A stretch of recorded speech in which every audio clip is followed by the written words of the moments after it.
I've lived on this land since I was 25 years old. The ranch belonged to my grandfather before me, and to his father before him.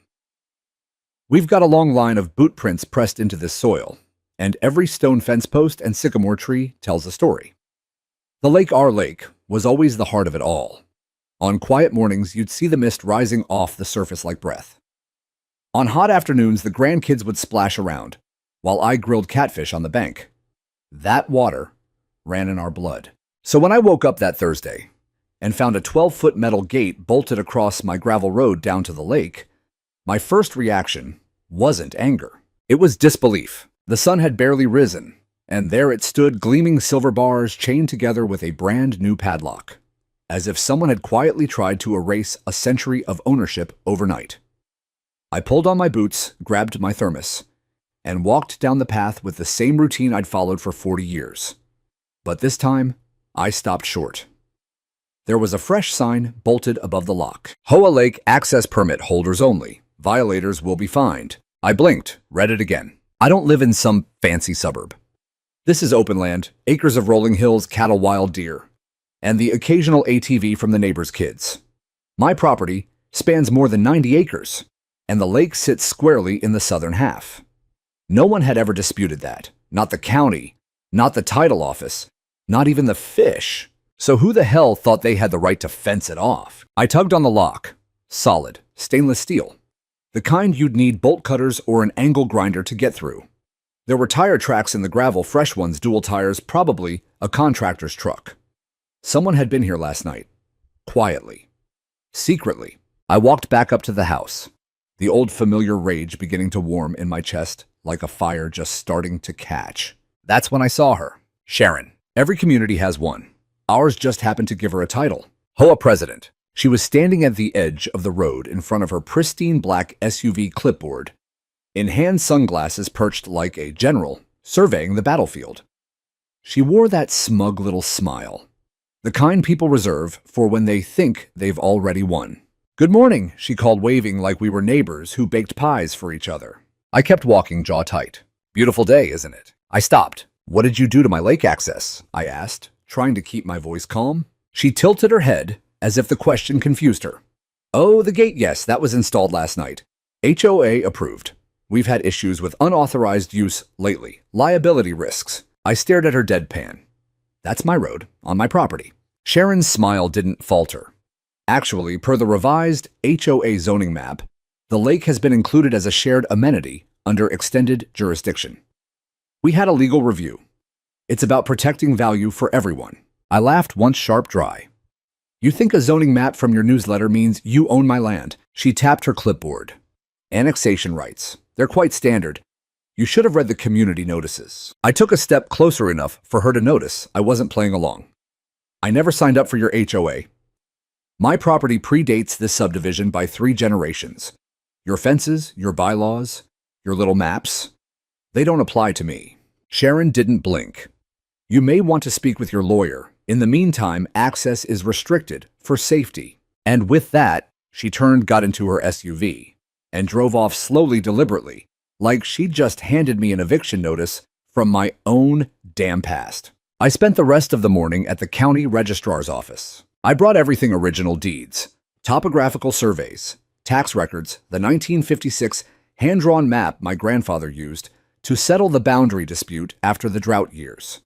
The same one that showed, without question, that the lake and the access road lay entirely within our parcel. The clerk raised her eyebrows when she saw the files. Why are you bringing this in now? She asked. Because someone just locked me out of my own lake, I replied. She sighed. Let me guess, HOA. I nodded. You'd be shocked how often this happens, she muttered. I leaned forward. Can they do that? She shook her head. They can try, but unless you signed a CC&R agreement voluntarily, they have no claim to annex anything without your consent.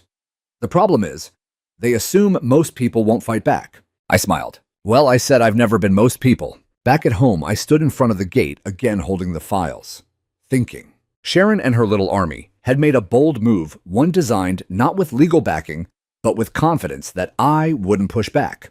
A classic bluff. They didn't expect me to dig deep to challenge, to hold the line. That's the thing about growing up in a ranching family. We don't move fences without reason. and we never ignore a locked gate. So I called an old friend of mine, Marcus, a property lawyer who once got a judge to overturn a county water claim because the original paperwork was filed in the wrong color ink. I explained the situation, told him about the sign, the lock, the zoning map fiction.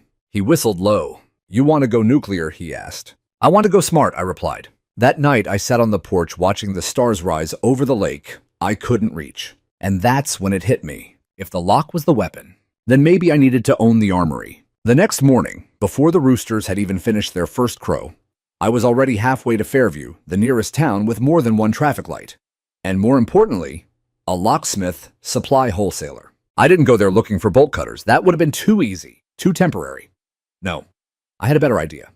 I wanted to know who had installed that lock, where it came from, and how deep Sharon's little HOA empire had embedded itself in local vendors. I parked my truck outside of Fairview Lock and Key, a squat brick building with barred windows and a rusted bell over the door that let out a loud clang when I walked in. Behind the counter was Raymond, a gray-bearded man in flannel with half-moon glasses and a coffee mug that said, "I void warranties." He looked up, squinted, and smiled. "Elliot Hayes. Haven't seen you since you locked yourself out of your barn, trying to save that baby goat." I chuckled, still not my proudest moment. "What brings you in today?" I slid a photo across the counter, one I'd taken of the lake gate lock. Raymond adjusted his glasses and frowned. "Yup, that's one of ours. That's the X20R series. New model, heavy duty. Only sold it to 2 clients last month." I leaned forward. "Can you tell me who?" Raymond scratched his beard. "Technically, no. But let's say if a hypothetical HOA president wearing enough perfume to knock out a skunk ordered a dozen of these last Tuesday, I might remember." I smiled. "Did this hypothetical person request custom key codes?" "She did," he said, "but she made a mistake." I raised an eyebrow. Raymond pulled out a folder. "She used the HOA's public vendor account. Means I keep a full log, and..." He pulled a small envelope from a drawer. "Ordered one too many keys. Left this one behind." I held it up, admiring the little brass shape that had so arrogantly tried to redraw my family's legacy. Raymond saw the spark in my eye and leaned in. "Whatever you're planning, just don't get arrested. I don't do jailhouse key deliveries." By afternoon, I'd made 2 more calls, one to Marcus, my lawyer friend, and the other to Maria, my longtime neighbor, who also happened to run the town's most read Facebook page, Haven't You Heard? Within hours, the post went up. "Lakegate. Did our HOA just lock out a century-old rancher?" The comments exploded. Sharon tried to respond with legalese and veiled threats, but the tide was already shifting. Pictures of the sign and the lock were reposted over and over. Then came the drone footage. Someone flew one right over the fence and captured a shot of my lake at sunset, fenced off like it had been stolen. By dinner time, local reporters were calling. I declined interviews because I had other plans. The next morning, I drove to the small industrial park, where the regional headquarters of Haven Key Security Solutions was based, the parent company of the lock manufacturer Raymond had mentioned. I didn't go in as a rancher. I went in as a buyer. Inside, I met with a representative named Carla Sharp, suit sharper eyes. "I'm looking to invest in rural security services," I said, thinking long-term. "Gate systems, commercial access control, that sort of thing." She nodded, flipping open a glossy brochure. "We're expanding rapidly, especially with HOA partnerships." "Any of them around Oak Haven?" I asked casually. She paused. "Yes. In fact, they've been one of our most frequent purchasers." I leaned back. "I'd like to buy a stake." She blinked. "Excuse me. I'd like to invest, quietly. Maybe even pick up your local distribution. I've got property, warehouses, capital, and a personal interest in locks." Carla hesitated. "I'll have to talk to the board," she said. "Do that," I said, standing. "Tell them I'm not just a client. I'm the reason Oak Haven exists." 2 weeks later, the paperwork was done.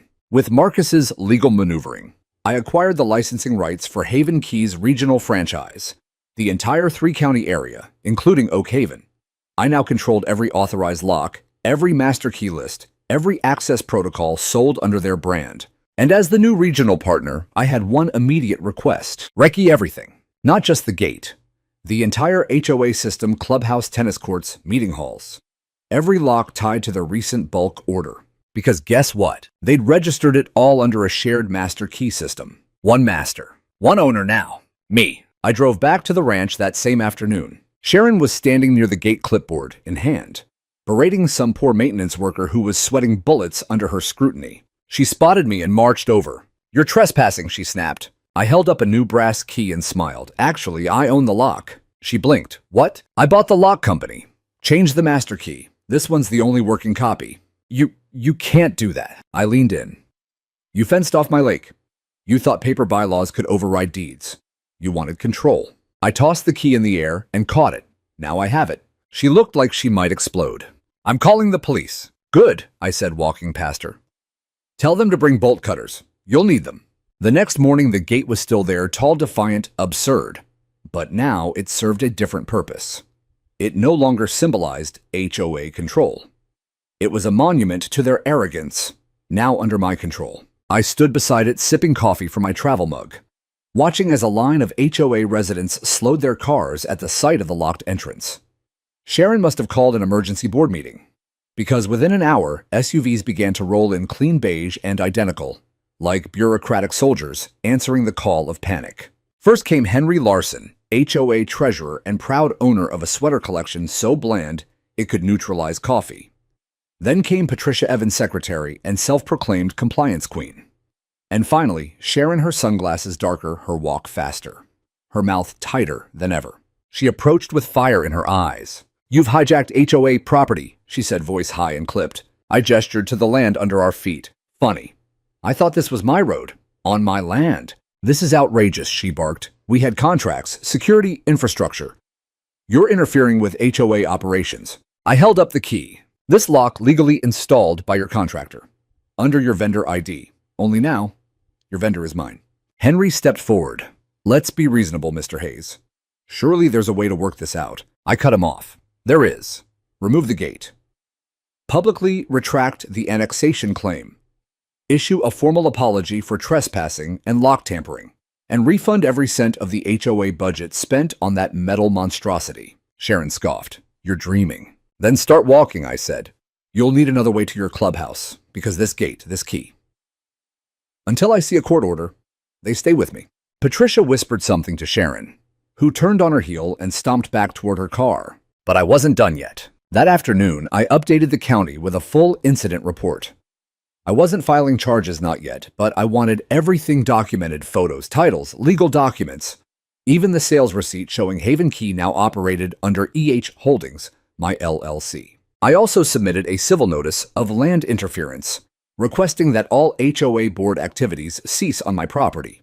That meant no patrols, no meetings, no flyers posted on fences, no HOA enforcement traffic down my road. The best part, I sent the notice via certified mail, with a copy addressed personally to Sharon, and another to the county newspaper editor. By the weekend, things had gone viral. Someone, probably Maria again, posted a TikTok showing Sharon screaming at the locked gate while I calmly trimmed the grass on my side. Caption: "When HOA Sharon fences off your ranch, so you buy the lock company and change the keys." Over 300,000 views by midnight. The comments were glorious. "This man is my hero. Grandpa played 4D chess. HOA got Uno reversed so hard I heard it from space." Even the local TV station ran a segment titled "Landowner Outsmarts HOA with Bold Legal Move." And suddenly, I wasn't just the guy who owned the lake. I was the man who'd locked the gate on tyranny with a smile and a key. But Sharon wasn't done. Late Sunday evening, a white sedan rolled up to my mailbox. A teenager in a red hoodie, clearly some intern slipped out, dropped a manila envelope into the box, and sped off like it might explode. Inside the envelope, a cease and desist letter on HOA letterhead, claiming I was interfering with HOA access to shared amenities and disrupting continuity of community services. It was signed by Sharon and laughably CC'd to an HOA enforcement council. I read it twice, then poured a whiskey, leaned back on the porch, and drafted my reply. "Dear HOA Board, this road and the gate upon it lie fully within parcel number 714L, registered under my name since 1996. Your lock was installed without permission. Your signs constitute unauthorized declaration of authority. Your letter is noted and irrelevant. As for access to the lake, consider this your final notice. This land is private. This gate is real. And this lock only opens for those who respect it. Sincerely, Elliot Hayes. P.S. Tell Sharon I bought the lock company. I could buy the fencing company too." I slid my letter into an envelope, addressed it to the HOA office. and walked it to the end of my road. Sharon's precious gate stood gleaming in the moonlight, untouched, unbowed. I slipped the letter into the box, clicked the padlock, and turned to walk back. Behind me, the night was quiet, orderly, secure, just like Sharon wanted. Only this time, it belonged to me. By Monday morning, the HOA newsletter had already tried to spin the story. A bland PDF emailed to every resident subject line. Community access update read like the minutes of a royal court in disarray. It claimed that due to unforeseen logistical issues, temporary gate access was under review, and residents were encouraged to be patient as the board resolves an isolated contractor matter. Isolated contractor matter, my foot. What they didn't expect was that people in Oak Creek weren't as docile as they used to be. You block people's road for a week, and they grumble. You mess with their Lakeview's weekend fishing spots or their shortcut to the farmer's market, you've got an uprising. By noon, I'd had 6 cars pull up to my fence, not angrily, but curiously. Folks from down the ridge, from Maple Drive, and those new houses they built near the wetlands. First came the Thompsons. George and Ellen, retired school teachers, they pulled up in their dusty Subaru and waved me over. Elliot, Ellen said, leaning out her window. Is it true you own this road? Yep, I said, always have. And the lake? South Shore all the way to the ridge line. She glanced toward the gate, and they locked it. Then you changed the locks. I nodded. She laughed. You're a legend. I brought banana bread. By evening, the traffic didn't stop. Neighbors came not to argue, but to ask questions, real ones. The kind we should have been asking long ago. What gives the HOA the right to block your road? They say they annexed it. But no paperwork, no vote. Just one day, bam, offense. That can't be legal, right? It's not. The more people heard, the more frustrated they got. Not with me, with the HOA. Turns out I wasn't the only one they'd pushed. Clara at Lot 18 had been fined $250 for using non-HOA approved mulch. Arjun on Clover Street was cited for excessive seasonal lighting in July. And poor Diego, the landscaper's son, had been threatened with contractor expulsion just for fixing sprinklers past 6 p.m. It wasn't a community anymore. It was a kingdom. And Sharon was its queen. Not for long. On Wednesday, I got a call from Caleb, a neighbor I barely knew, tall, always wore faded cargo shorts, and had a golden retriever that barked at clouds. You home? He asked. Always. Got something you should see. Minutes later, his truck pulled in. He climbed down with a cardboard sign in hand. It read, $20 per vehicle scenic route. Access proceeds go toward HOA Freedom Fund. I blinked. You're kidding. He grinned. People want to pay you, Elliot. Not just for the road for the principal. You stood up when the rest of us were too tired or too scared. By that weekend, there was a line. Families drove up just to see the famous gate. Some took selfies. One kid asked me to autograph his bike helmet.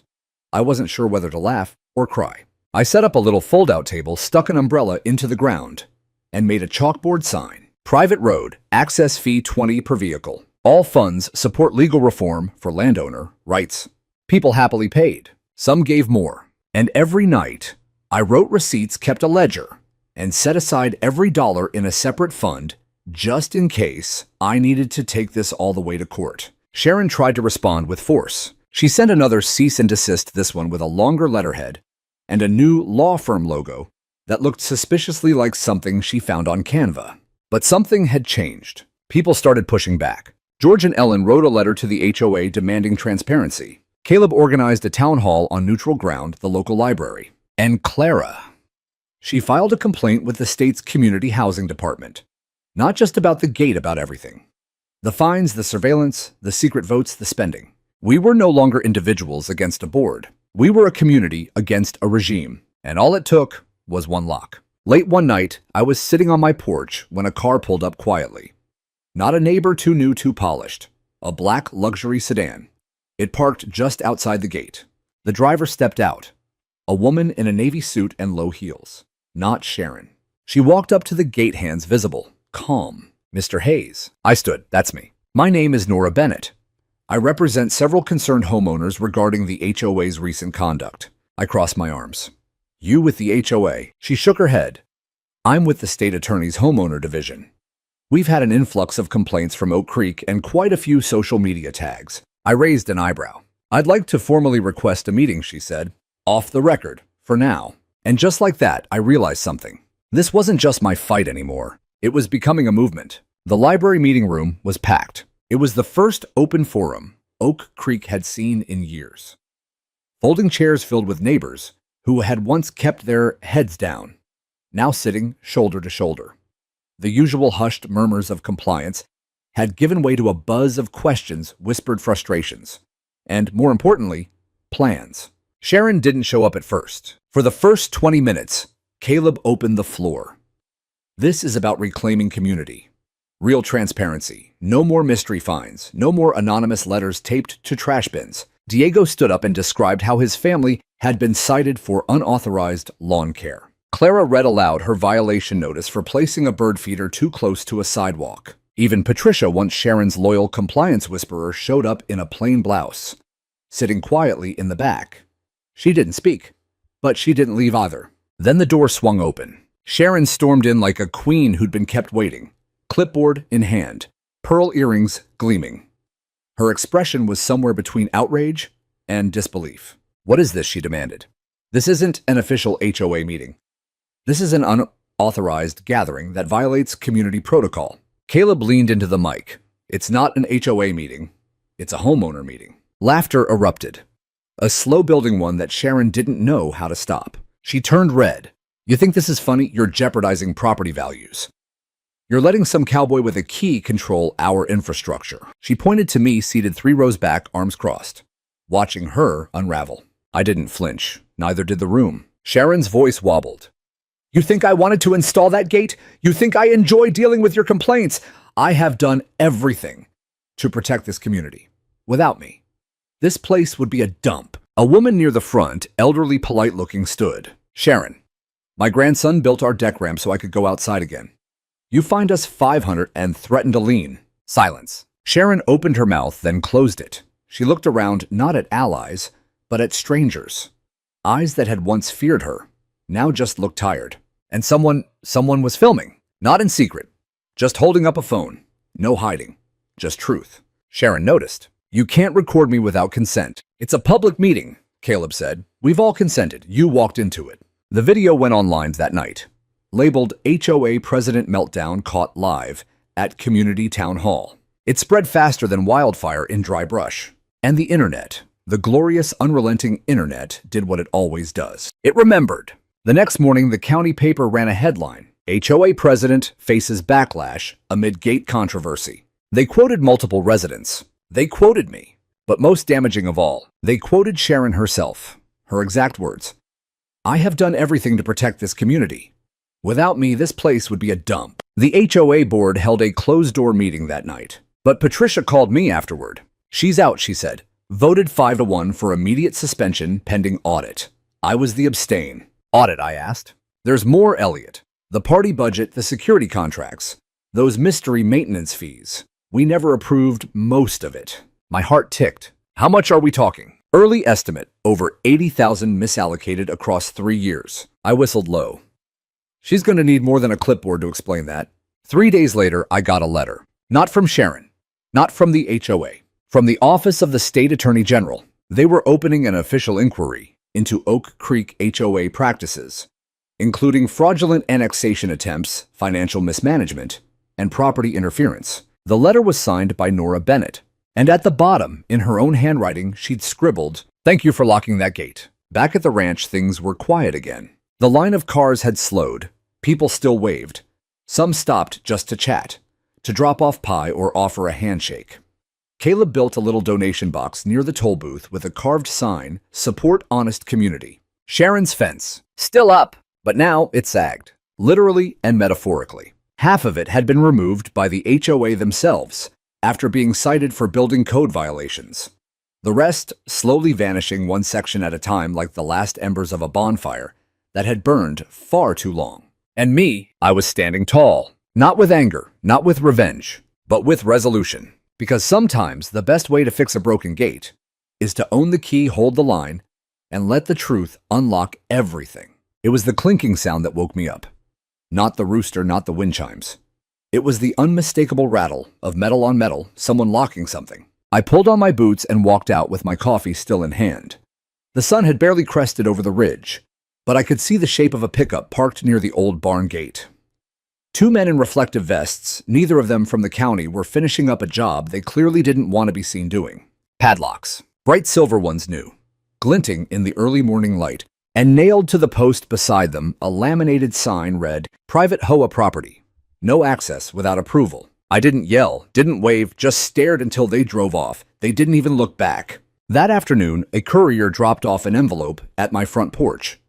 Inside was a notice of restricted access, issued on HOA letterhead, signed by Sharon, naturally claiming that the easement boundaries had shifted and that perimeter protection had been installed for the benefit of community integrity. In simpler terms, Sharon had locked me out of my own damn road. It wasn't just the road by the barn either. Later that evening, when I drove down to check the lake culvert, I found the access gate there chained shut too. Another shiny padlock, another smug little HOA sign. They'd locked down every entrance to my property that passed within 20 feet of their imaginary jurisdiction. Fences, chains, warnings, all without any legal order warrant or process. This wasn't just harassment anymore. It was trespassing. It was war. The next morning, I called a friend of mine from back in my Army logistics days, Samuel Reed, who now ran one of the biggest lock and security companies in the county. I asked him a simple question. How hard would it be to buy every master key pattern used by the HOA's locks? He laughed. You serious, Thomas? Dead serious. He paused. Then not hard at all. Turned out, HOA Sharon hadn't gone through any high-security vendors. No municipal-grade gear. She'd ordered her locks in bulk from a chain hardware store, all keyed alike, all generic, and all registered to a master file sitting in Samuel's system. Within the hour, I bought out their whole lock order history. But I didn't stop there. I bought the entire regional license for that lock model series. Then I called the HOA security contractor, the one Sharon had contracted for their padlock installations. I introduced myself, explained what had happened, and asked very kindly for their cooperation. They didn't hesitate. Apparently, Sharon had stiffed them on their last invoice. I had their attention. Within 24 hours, they delivered every access schematic key log and installation location directly to me. It was all I needed. But I wasn't about to go around with bolt cutters. That would make me the villain in her narrative. No, I had a better idea. I had Samuel and his crew change out every lock on my land. Same brand, same shape, but with an entirely new key pattern, one that only I controlled. Then I posted my own signs, printed nice and bold. Private access road owner, controlled locks. Trespassers will be charged a $200 entry fee and reported to sheriff. And just for good measure, I installed motion-triggered trail cameras and solar-powered lights at each gate. Not to spy, just to document. It was legal, it was mine, and it drove Sharon absolutely insane. It didn't take long for the complaints to start rolling in. Residents were furious. One man, I think his name was Victor, lived near the lake, came banging on my front door. Red in the face. "What's this about the HOA not having gate access anymore?" he yelled. "I got turned around by one of your signs." I invited him in for lemonade. "Victor," I said, "did you know that access road you just tried to drive through isn't actually HOA property? It's mine. It always has been. I pay the taxes on it. I maintain the gravel. I installed the drainage." He blinked. "Well," Sharon said. I raised a hand. "Exactly," Sharon said. I opened a folder on my kitchen table. Inside were copies of my property deed, the county easement map, and the licensing papers from the lock company. I let him read in silence. By the end, he looked like he'd swallowed a sock. I didn't know he muttered. I'm sorry. "No harm done," I said, handing him a fresh glass. "But maybe it's time to ask who really locked who out." Within a week, the entire community knew. Sharon tried to send one of her compliance officers to cut my new locks. But the man turned around the moment he saw the trail cams and the sheriff's sticker I'd laminated to the post. I had already spoken to the county and filed an affidavit of property encroachment. The HOA had no legal standing to alter anything on my land. They'd crossed the line. And now, they had no keys to the kingdom. It started with a note in my mailbox. Folded neatly, no envelope, no signature. Just a single sentence, handwritten in careful cursive. "We were wrong. You were right. And we're with you now." I didn't know who left it, but it was the first crack in the wall that Sharon had built, not the metal ones she padlocked shut, but the invisible ones, the social ones. The kind of fences made from fear and whispered HOA threats. But just like those padlocks, they were all starting to come loose. The very next morning, a line of SUVs showed up on the side of my ranch road. At first, I braced for another round of angry doorbell rants, maybe even some confrontation. But instead, people stepped out with folding chairs, sandwiches, lawn umbrellas. They weren't here to fight. They were here to support. Victor was among the first, the same neighbor who'd once banged on my door. Now he waved me over with a sheepish grin. "We're staging a little protest," he said, unfolding a cardboard sign that read, "Toll paid with a smile, $20 to freedom." I stared. He shrugged. "If she can fine us for mailbox paint color, we can pay you for being right." A woman I recognized as Mrs. Whitmore from 3 houses up offered me a mason jar of iced tea. "This is the best community event we've had all year," she said, gesturing toward the gravel shoulder, now filled with neighbors chatting and laughing. They'd parked along the fence line like it was a tailgate. Someone brought a Bluetooth speaker. Another neighbor set up a foldable table and started handing out homemade cookies labeled Freedom Snacks. I couldn't believe it. And they all insisted on paying the $20 private road toll, every single one. I told them it wasn't necessary. They insisted. "We're not paying for the road," said one man. "We're paying for the message." Sharon must have heard. I imagined her watching from her oversized bay window, clutching her precious HOA rulebook like a lifeline. She'd told them for years that order came from control, that rules were safety, that silence was unity. But this people laughing, talking, coming together in protest of her regime, this was community. And it was beautiful. Later that afternoon, someone brought local news. A young anchor from Channel 9 pulled up in a minivan with a tripod and a wide-eyed cameraman. She wore heels entirely unsuited for a gravel ranch road, but walked straight up to me and said, "Are you the homeowner who replaced the HOA's locks?" I nodded. "Guilty as charged." She laughed. "Mind if we do a segment?" I glanced around at the crowd, now nearly 30 people, with more arriving by the hour. "You'd better hurry," I said. "We're running out of parking." She interviewed me right there, under the big oak by the toll sign. I kept my words simple, respectful. I didn't bash Sharon or the HOA, I just told the truth. That I'd owned the land before the subdivision even broke ground. That the HOA had installed locks on roads they didn't own. That I'd legally reclaimed access and posted lawful toll signs only after repeated harassment. That evening, the story aired across the county. The title on screen read, "When HOA oversteps, this grandpa steps up." The image was of me holding a coffee mug, standing beside the sign that read $20 per vehicle. I thought it'd cause a stir. I underestimated. The next day, cars lined up all the way to the main road. But not just local strangers, people from neighboring towns, farmers, vets, young couples, even a group of motorcyclists who said they'd seen the story on Facebook and wanted to ride for ranch rights. It wasn't just viral, it was vindication. I didn't keep the money. Every dollar collected went into a clear donation jar labeled Community Fund for Roads Not Roses. A jab, of course, at the HOA's infamous landscaping expenses. Another of Sharon's pet projects that had drained funds while roads crumbled. More than one resident came to apologize. "We didn't know," they said. "We were afraid," they said. "I didn't want to lose my mailbox," one man confessed. I nodded. I understood. Sharon had built a system that punished doubt and rewarded silence. But now, the silence was breaking. That evening, a pickup pulled into my driveway.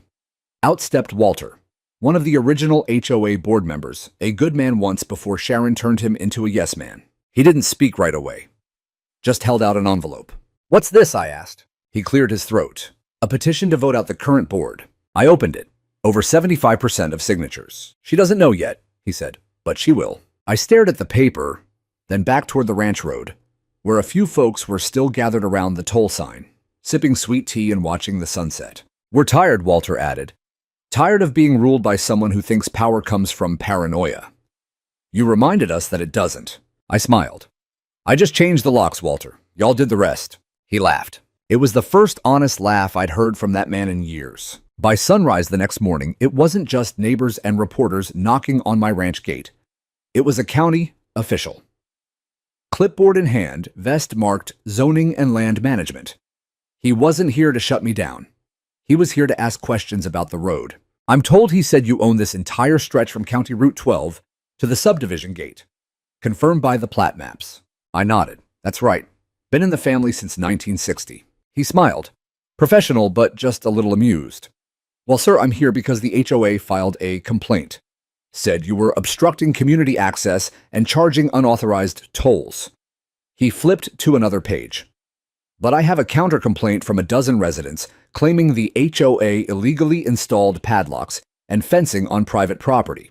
I handed him a file folder, copies of deeds, property line surveys, letters from my attorney, even the receipt from when I bought the local lock company purely to prove a point, but legally airtight. He leafed through it all and exhaled. I'll file this, he said. From where I'm standing, your toll booth is fully within your rights. Frankly, I wish more landowners were this well organized. As he left, Sharon's silver Range Rover came barreling down the road, stopping just short of the toll booth. She stepped out in an immaculate navy pantsuit, a poor choice for ranch gravel, and stormed toward me. This is harassment, she spat. You're manipulating people, turning them against the HOA. I said nothing, just pointed to the handmade wooden sign that now stood beside the toll post. It read, "This land is older than your subdivision. Respect it or pay up."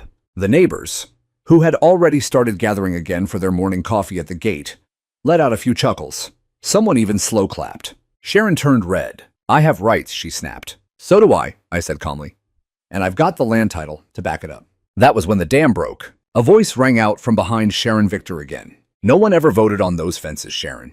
Then, Mrs. Whitmore, you told us he was trespassing on HOA land. And then a chorus. What about the $10,000 spent on that summer gala? Why were we charged twice for landscaping? Where's the financial report from last year? Sharon tried to speak over them, but the crowd was rolling now. Voices rising, questions flooding in, all of them pointed straight at her. She turned back to me. I'll sue. I took out my phone, tapped the voice memo icon, and held it up. Please say that again. Nice and clear for the record. She stormed off. Later that week, the county office posted a notice pending investigation into HOA governance procedures and potential misuse of funds. A local lawyer, not mine, filed a motion to freeze the HOA's discretionary accounts until an independent audit could be performed, and an email leaked. Oh, it was a beauty. From Sharon's HOA email dated 3 months ago. We can't keep the books fully open. It'll just confuse the residents. They're not accountants. The screenshot made it to a neighborhood Facebook group. Within hours, it was reposted with the caption, Sharon thinks we're too dumb to read spreadsheets. Time to read her the law. Channel 9 came back for a follow-up story. This time, they didn't even ask for an interview. They just filmed the community meeting where over 50 residents signed a motion of no confidence against the HOA board. Standing at the front of the gymnasium, the same one where Sharon once held court, was Walter. I move, he said, reading from the paper, to initiate a community-wide audit of HOA expenditures, to freeze all enforcement actions during the investigation, and to suspend the current board pending the results. The vote unanimous. Sharon, absent from the meeting, released a statement calling it all slanderous, baseless, and illegal. No one cared, and through all of it, the toll booth stood. Every car that passed by, whether they dropped a 20 in the jar or not, saw the same message, a quiet little symbol that said, no more. We know better now. Even the sheriff stopped by one evening, off duty. He leaned against this post, sipping a soda, and said, never thought I'd see the day when a toll booth would clean up a neighborhood. Sometimes I said you don't need a gavel, just a little wood, and a sign with the truth on it. The pressure finally cracked her. By the end of that week, Sharon could no longer walk her dog without whispers trailing her like dust. Her once authoritative strut had turned stiff, robotic, the click of her heels on the sidewalk no longer announcing leadership, but echoing isolation. The mailbox out front of her immaculate 2-story colonial filled with anonymous letters. Some were polite calls for her resignation. Others were less so. And taped to her door one morning was a printout of her infamous email, "They're not accountants." She tried to deflect, to reassert control with official-looking flyers stuffed into each resident's mailbox. Emergency HOA briefing. Sunday 6 p.m. Mandatory. That Sunday, the town hall was packed. She walked in wearing a bold red blazer, hair curled like she was still in control. She approached the microphone like she was ready to put the fire out. But what followed wasn't a briefing. It was a breakdown. Let's be honest, she began, clutching a stack of papers. This chaos has been fueled by one man's personal vendetta. A man who doesn't believe in community. Who charged you to use your own road? Who made us the laughingstock of the county? Someone from the back yelled, "You mean the man who owns the road?" Laughter burst out. Sharon flushed, but pressed on. "I have served as your HOA president with dedication and vision. I've worked to increase your property values. I've tried to maintain standards." More murmurs, shaking heads. Victor raised his hand. "Sharon, where's the $9,000 listed as security services? And why are there 2 checks made out to your brother-in-law's business?" Sharon ignored him. "I'm being targeted," she said, her voice rising. "And I won't stand for it." She slammed her hand on the podium. "I will not be bullied off this board." Silence. Then came the quiet, firm voice of Mrs. Whitmore. "You're not being bullied, Sharon. You're being held accountable." The room broke into applause. Not raucous or cruel, just honest, resonant, tired applause. Sharon stood frozen, then dropped the microphone and stormed out. The next day, a special motion passed. The HOA board would be subjected to a full independent audit conducted by a licensed municipal accounting firm. All financial activity from the past 5 years would be reviewed. Access to discretionary spending was frozen immediately. Sharon submitted her resignation that afternoon. No signature, just a scribbled "I quit" on a Post-it note left on the HOA office door. The audit findings arrived 3 weeks later, and they were a masterpiece of mismanagement. Over $53,000 had been spent on events, gift baskets, and so-called community engagement dinners, none of which had proper approval or itemized receipts. The annexation claims that attempted to rope in properties like mine, entirely fabricated. The county had never received or approved any such zoning requests. And most damning, nearly $17,000 in reimbursements for security equipment that didn't exist, cameras that were never installed, uniforms never issued, and training sessions held at Sharon's cousin's vacation cabin. The report ended with a note from the auditor. This board operated without oversight, transparency, or adherence to legal standards. We recommend immediate restructuring and third-party oversight for all future operations. The media got hold of it, of course. Channel 9 aired a piece called HOA Gone Rogue, featuring sound bites from the town hall meltdown and snapshots of the audit report. My toll booth even made the footage. But that wasn't the best part. The best part came one bright morning, when a modest silver sedan pulled into my driveway. A woman stepped out, glasses, clipboard, and a friendly smile. "Mr. Bennett," she asked. "I'm from the State Attorney General's office. We've reviewed the audit. There's grounds here not just for civil penalties, but potential criminal fraud charges." She paused. "And we'd like to invite you to speak at the state-level HOA reform panel being assembled this fall." I blinked. "You want me to talk?" "You've become something of a symbol," she said. "Grassroots accountability. Property rights. Peaceful resistance. You didn't fight fire with fire. You just put up a fair price and told the truth." I looked at the ranch, the gate, the toll booth that had become something of a landmark now. Kids took selfies with it. One couple even used it as the backdrop for engagement photos. Maybe it was silly, but it mattered. I smiled. "I'll think about it." She nodded. "Take your time." As she drove off, I noticed something taped to the toll booth post. It was a hand-drawn picture from one of the neighbor kids, crayon colors bright and bold. It showed a cowboy hat, a gravel road, and a big wooden sign. Across the top, in wobbly letters, it read, "Our Grandpa Hero." By autumn, everything had changed, not just on paper, but in the soul of the neighborhood. The gate was gone. The metal monstrosity Sharon had erected across my ranch's driveway had been dismantled by a vote and a volunteer work crew made up of neighbors, the same neighbors who once ignored me, who once sped past with their windows rolled up when all this began. Now they shook my hand. They waved. They brought pies. The toll booth still standing, still collecting $20 per car, though now it had a fresh coat of paint and a plaque, courtesy of the new HOA board, that read, "In honor of standing tall and charging fairly, Mr. Thomas Bennett, defender of the ranch." I didn't need the plaque, but I appreciated it. Truth be told, I didn't even need the $20 anymore. Between the interviews, the state reform panel, and the media attention, I'd started getting invitations to speak at events, even a book deal from a small press. But I kept the toll. Not for the money, for the principle. The principle that if you want to pass through someone's land, you respect it. You don't fence it. You don't fine it. You honor it. That became something of a motto around here. The new HOA charter, completely rewritten and voted on with full transparency, included what they called the Bennett Clause.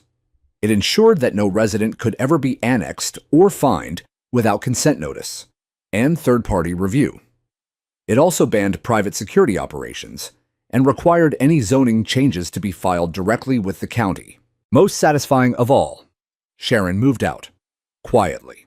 No farewell party, no flyers, no last words, just a for sale sign one morning and a moving truck by noon. She didn't even say goodbye, but the neighborhood did. One Saturday afternoon, the new board threw a community BBQ. They asked me to be the guest of honor, but I told them I'd rather just show up with my ribs and sit like everyone else, and I did. I wore my old hat, I brought my folding chair, and for the first time in years, I sat under the cottonwood tree near the edge of the lake, the same lake she once tried to block me from, and I watched as kids skipped rocks, folks played cornhole, and someone's golden retriever jumped into the water with zero regard for quiet hours or shoreline regulations. There were no drones in the sky, no HOA patrol cars circling the lot, just the sound of laughter, barbecue smoke, and the buzz of late summer joy. I leaned back, chewing on a piece of brisket, and thought about how it all started. Just a fence, just a clipboard, just one person thinking they could turn their control issues into policy, but also just one man with a backbone, a deed, and a handmade toll booth. Sometimes that's all it takes. Later that evening, as the sun dipped below the hills and the sky turned amber and gold, I took a quiet walk down the gravel road back to the booth. I flipped the closed sign for the night, locked the little drawer that held the bills and change, and stood for a moment with my hand resting on the roof of the structure. I didn't hear footsteps, but I heard a voice. Mr. Bennett. I turned. A young man, maybe early 20s, stood there holding a notebook. I'm writing a paper for my civic studies class. My professor said you kind of changed the way people talk about HOAs. I chuckled. Is that right? He nodded. Would you mind answering a few questions? I looked out over the land, my land, the gravel, the pasture, the lake that shimmered in the moonlight. I've got time, I said. He flipped open the notebook, pen poised. What made you fight back? I didn't even have to think, because it was never about the money, or the gate, or even the rules. It was about respect.